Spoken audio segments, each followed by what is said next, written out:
ಏನಮ್ಮ ಇದು ಕೈಯಲ್ಲಿ ಫೈಲ್ ಎಲ್ಲ ಹಿಡ್ಕೊಂಡ್ ಬಂದಿದ್ಯಾ? ಅಪ್ಪ, ಆ ಮನೆಯಿಂದ ಈ ಮನೆಗೆ ಬಂದ್ವಲ್ಲ, ಅದಕ್ಕೆ ಅಡ್ರೆಸ್ ಚೇಂಜ್ ಮಾಡಿಸ್ಬೇಕು. ಓ, ಅದಕ್ಕೆ ಆಧಾರ್ ಕಾರ್ಡು, ರೇಷನ್ ಕಾರ್ಡು ಎಲ್ಲ ಡಾಕ್ಯುಮೆಂಟ್ಸು ಇದೆ. ನಾನು ಗೌರ್ಮೆಂಟ್ ಆಫೀಸ್ಗೆ ಹೋಗಿ ಅಡ್ರೆಸ್ ಚೇಂಜ್ ಮಾಡಿಸ್ಕೊಂಡು ಬರ್ತೀನಿ.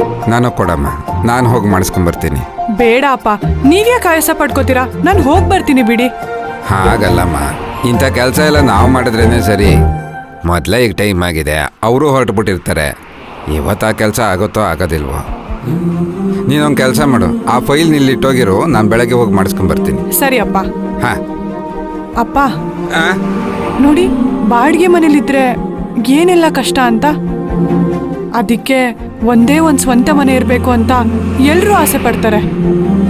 ಒಂದು ಸೂಪರ್ ಮಾರ್ಕೆಟ್ ಇಟ್ಟು ಅದ್ರಲ್ಲಿ ಚೆನ್ನಾಗಿ ಸಂಪಾದನೆ ಮಾಡಿ ಸ್ವಂತ ಮನೆ ಮಾಡ್ಕೊಳ್ಳೋಣ. ನಮ್ಮಂಥ ಬಡವರಿಗೆ ಸ್ವಂತ ಮನೆ ಅನ್ನೋದು ಗಗನ ಕುಸುಮನಮ್ಮ. ಹಂಗೂ ನಾವು ಸ್ವಂತ ಮನೆಯಲ್ಲಿ ಇರಬೇಕು ಅಂತಂದ್ರೆ ಮುಂದಿನ ಜನ್ಮದಲ್ಲಿ ಬಡವರಾಗಿ ಹುಟ್ಟದೆ ಶ್ರೀಮಂತರಾಗಿ ಹುಟ್ಟಬೇಕು. ಹಾಗೆಲ್ಲ ಏನೂ ಇಲ್ಲ ಅಪ್ಪ. ನಾವು ಚೆನ್ನಾಗಿ ಬಿಸ್ನೆಸ್ ಮಾಡಿದ್ರೆ ಬಡವರಾಗಿ ಹುಟ್ಟೋರು ಶ್ರೀಮಂತರಾಗಿ ಬದುಕಬಹುದು. ಯೋಚನೆ ಮಾಡಬೇಡಿ, ನಾವು ಖಂಡಿತ ಸ್ವಂತ ಮನೆ ಕಟ್ತೀವಿ, ಸಂತೋಷವಾಗಿರ್ತೀವಿ.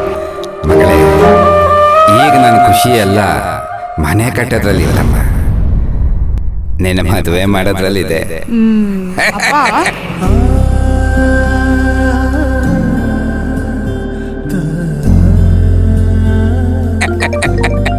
ನೋಡು, ಮದುವೆ ವಿಷಯ ಮಾತಾಡ್ಬೇಕಾದ್ರೆ ಫೋನ್ ರಿಂಗ್ ಆದ್ರೆ ಅದನ್ನ ಶುಭ ಶಕುನ ಅಂತಾರೆ.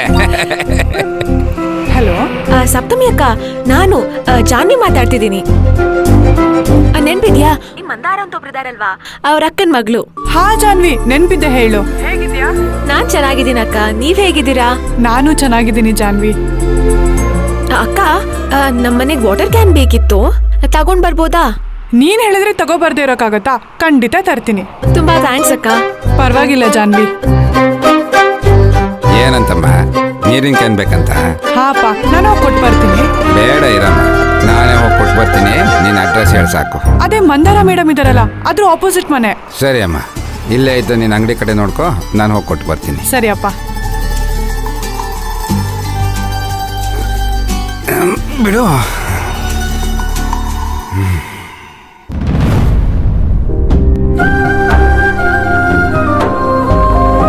ನಿನ್ನೊಂದು ಒಳ್ಳೆ ಕಡೆ ಮದುವೆ ಮಾಡಿಕೊಂಡು ನೀನು ಸಂತೋಷವಾಗಿರೋದು ನೋಡ್ಬೇಕಮ್ಮ. ಅಲ್ಲಿಗೆ ನನ್ನ ಜೀವನ ಸಾರ್ಥಕ.